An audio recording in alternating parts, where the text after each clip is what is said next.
Welcome back to the channel, The Real History of Football, Sheffield, the home of football. You can probably classify the first 18 years of association football development into 4 eras or periods. Firstly, 1857 to 1866 being the formative years of clubs developing to play each other socially, for wages, for fitness and even for fun. Then the period 1867 to 1875 we could call the early competitive era. During this time we witnessed tournament creations such as Yoden, Cromwell and the FA Cup, and it was also just prior to the Association Cup boom of the mid to late 1870s. 1876 to 1882 could be termed the emerging professionalism era, as we saw the first ever professional player sign for Wednesday in February 1876. This was Jimmy Lang from Glasgow for the record, not Fergus Souter of Partick as some might have you believe. Also during this period, multiple clubs in the northwest started indirectly paying players. We had the Sheffield Zulu FC scandal of the early 1880s, and players started moving from one club to another and to different parts of the country to be paid for their footballing services, like Jack Hunter, who left Sheffield to go to Blackburn Olympic to help them win the FA Cup in 1883. The final and fourth era, I think, is the professional period from 1883 to 1888. From 1883 onwards, we saw only professional clubs win the FA Cups, and we also saw the emergence of the Professional League in 1888, and professionalism was dominant beyond this period. So far in the first 10 videos, we have mentioned in some capacity at least 20 Sheffield clubs and their grounds. In some cases, like Sheffield FC, multiple grounds. Most of these clubs come from what I have described as the formative era of association football. We have covered a few Sheffield clubs from the early competitive era, but I really want you to know about all of the clubs from the second era up to 1875. There's a reason for this, and yes, it is to make the point to show you why Sheffield is the home of football. Just have a look at this map. In 1875, there were 95 clubs that had formed on the planet. On this map, there are 49 clubs. Yes, 49 of the 95 clubs that have formed anywhere in the world at that point had come from Sheffield. Sheffield was the epicentre of association football, still in 1875. This is because Sheffield was the birthplace of football. So I'll say it again, 49 clubs in the world, over 50% still originated from Sheffield, one town on its own by 1875.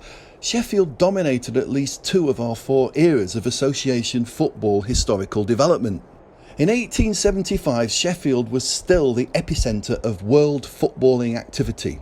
So I feel it's important we document this second era in Sheffield fully to find out a little more about the remaining 29 clubs I haven't yet covered. There are still a lot of clubs, 29, so I need 2 parts to complete this part of our story. I'll cover 15 in this video and 14 in the second to give me space to summarise the first 20 that we've covered elsewhere in this series. If we do that and we recap the first 20, we will have included all 49 in these 2 parts.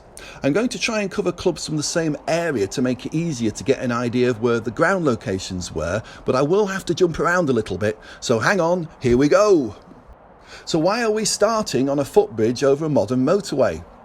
Well, here is why. Our first club and lost ground is Brightside FC.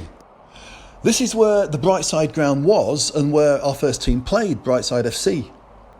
The ground is now mostly under the northbound side of the M1, just north of Meadowhall in East Sheffield. The motorway cuts through the eastern half of the pitch. The pitch was located just beyond the speed sign. Just on the left of the speed sign was the bottom end of the pitch. Here is the location from the old maps. Blackburn Lane ran north of the pitch. Droppingwell Road ran east of the ground. We started this video at the bottom of Droppingwell Road where it meets Blackburn Road. Droppingwell Road is now called Old Droppingwell Road. Blackburn Road, which is where we are now standing, ran along the west side of the ground. At least a third of the pitch is not under the motorway, but was here where this car dealer is now. This is Blackburn Lane today. Notice the motorway above. I believe some historians have got this ground location wrong. Brightside, we know, played at Blackburn Meadows, next to Blackburn Brook, but don't confuse this with the Blackburn Meadows Nature Reserve further down the Don Valley, as this is a recent development. Blackburn and its meadows were here. The clue is in the massive Meadowhall shopping centre about a mile away, and Brightside being on the hill to the west. Meadowhall and Meadowhall Farm were about half a mile southeast of here. You can see the location of both on the old maps. This location is now buried under the M1 junction roundabout right next to Blackburn and its brook. This is the roundabout just at the north end of the Tinsley Viaduct. Meadowhall Shopping Centre is built over the site of the old East Eckler Steelworks, a casualty of the 1980s industrial strife in the area. As a sideline, Brightside is named after John Bright of nearby Carbrook Hall. Carbrook Hall is now a drive-through Starbucks. John Bright was the local victorious parliamentarian who defeated the forces at Sheffield Castle during the Civil War of the 1600s. Our second and third Sheffield lost clubs and grounds of this video are easy ones, as they played at locations we have been to before when searching for Sheffield FC's lost grounds. Please see video 6 to see all of Sheffield FC's grounds. The two clubs we are referring to are Christchurch of Attercliffe and Norfolk Works FC from the Atlas area. Norfolk Works FC, well, they came from Thomas Firth and Sons Norfolk Works, the steel works on Savile Street East. Again, don't be confused by Norfolk. This refers to the Duke of Norfolk, who owned most of the lands around these parts, and many places in Sheffield, in this case the steelworks, are named after him. Thomas Firth's works was part of Norfolk Works in Sheffield's East End. The club played at the New Hall ground on Brightside Lane, which is where Sheffield FC later played in 1884. Thanks to a viewer, we now know where the Steam Clock Inn was. It's interestingly right next to the New Hall ground. I had read that Sheffield FC used the Steam Clock Inn to change before games at the Old Forge ground. However, this is over a mile away in Attercliffe, so the reference must have been referring to when Sheffield FC played briefly at the New Hall ground in 1884. No wonder I couldn't find it. Christchurch FC of Attercliffe formed from Christchurch Church in Attercliffe in 1870. The church is lost to a Second World War bomb, but the churchyard and graveyard still survive. Christchurch played at another ground location that was later to be used by Sheffield FC, also in 1884. Christchurch FC called it the Attercliffe ground, which was near to Attercliffe Station. I believe this was the same location as Sheffield FC's Old Forge ground, as both grounds were just off Shernan Lane, near to where the old station was. The old station on the old maps was located as shown here. Also shown are Shernan Lane, and as you can see, the only significant open space here must have been the Old Forge ground. The original Attercliffe station was located here in the 1870s next to the Sheffield Canal. So, let's look at the modern map to recap on our first three grounds. Of course, Sheffield, England, and we need to go to Sheffield's East End. This is where Brightside FC played, in this area now covered by the M1.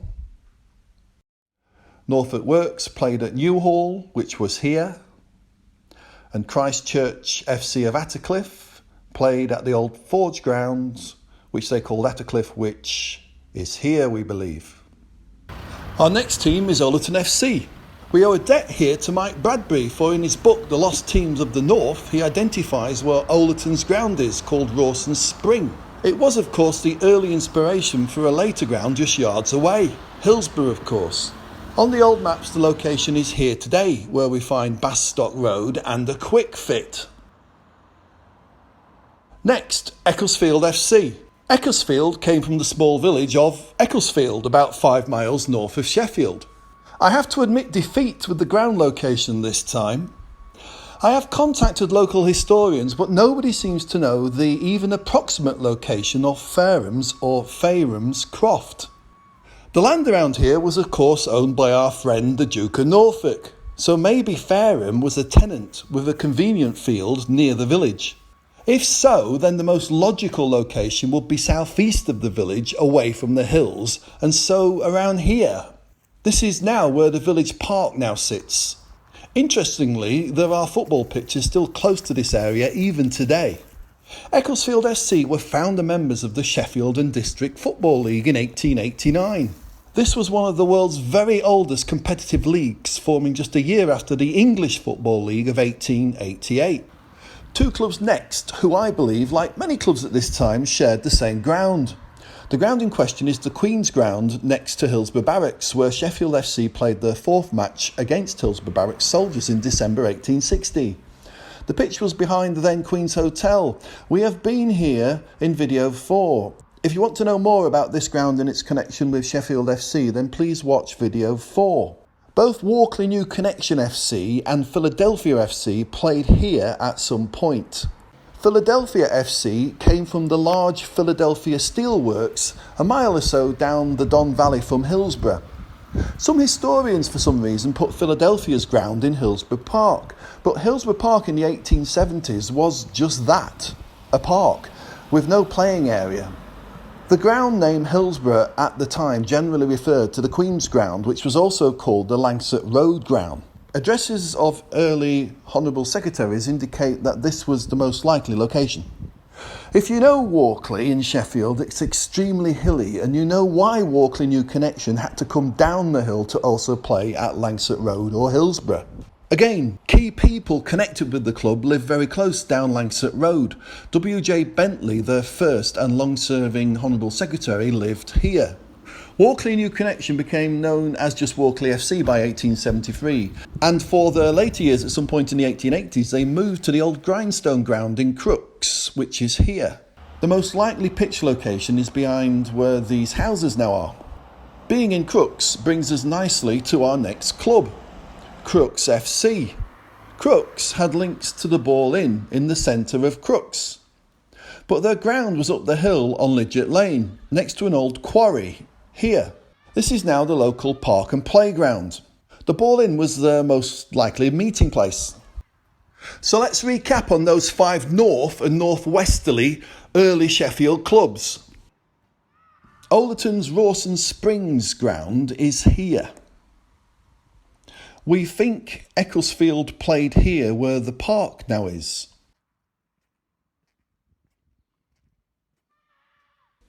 Walkley and Philadelphia played here behind the Queen's Hotel opposite Hillsborough Barracks. Walkley moved to the old Grindstone, which is here. Crooks played at Lidgett Lane, here. So that's our first 8 pre-1875 Sheffield clubs of 15 in this part 1 video. The remaining 7 all come from near the end of Ecclesall Road, so near to Hunter's Bar, Brockerbank and Sharravale Road.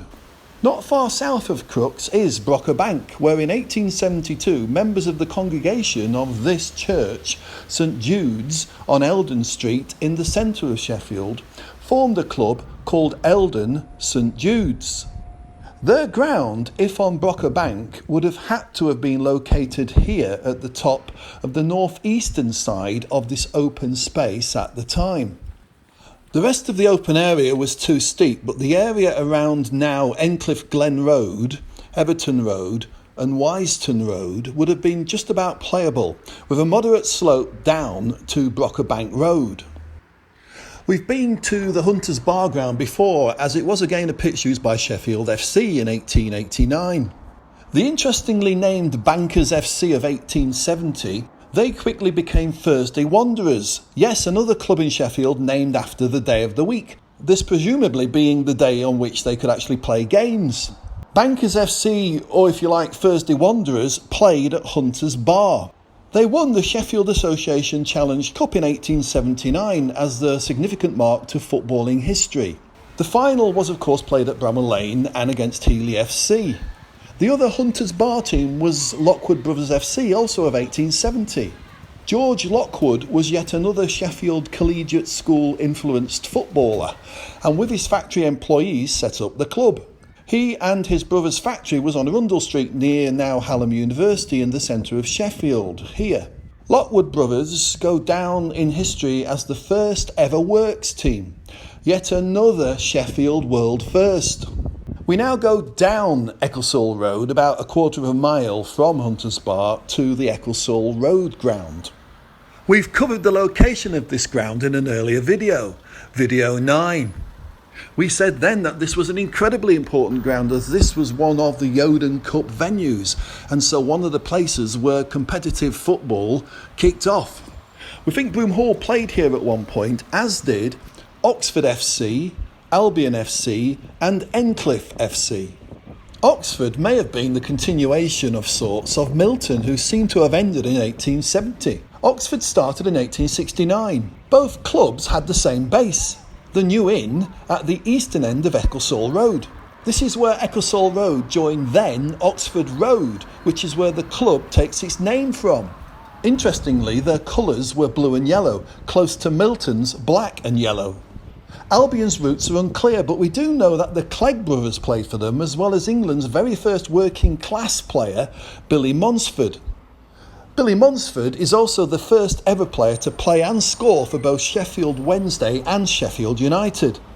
We know little of Encliffe other than that they played at Ecclesall Road and later played Albion at Hunters Bar in 1879, indicating that Ecclesall Road as a ground may have been built over by this point. We know they merged with Brincliffe FC in 1879, but more about Brincliffe in the next video.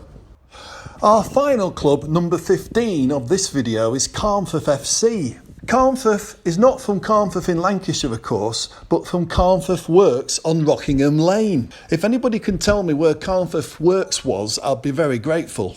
We once again know very little about this club, but we do know they played in this area just off Sharrow Vale Road, which is up the hill from Hunters Bar on the opposite side to Brocker Bank. The most likely playing area would have been behind these flats and between Westbrook Bank, stretching up to where Salter Lane is. So before we finish this video, let's not forget to show you where those last 4 grounds were.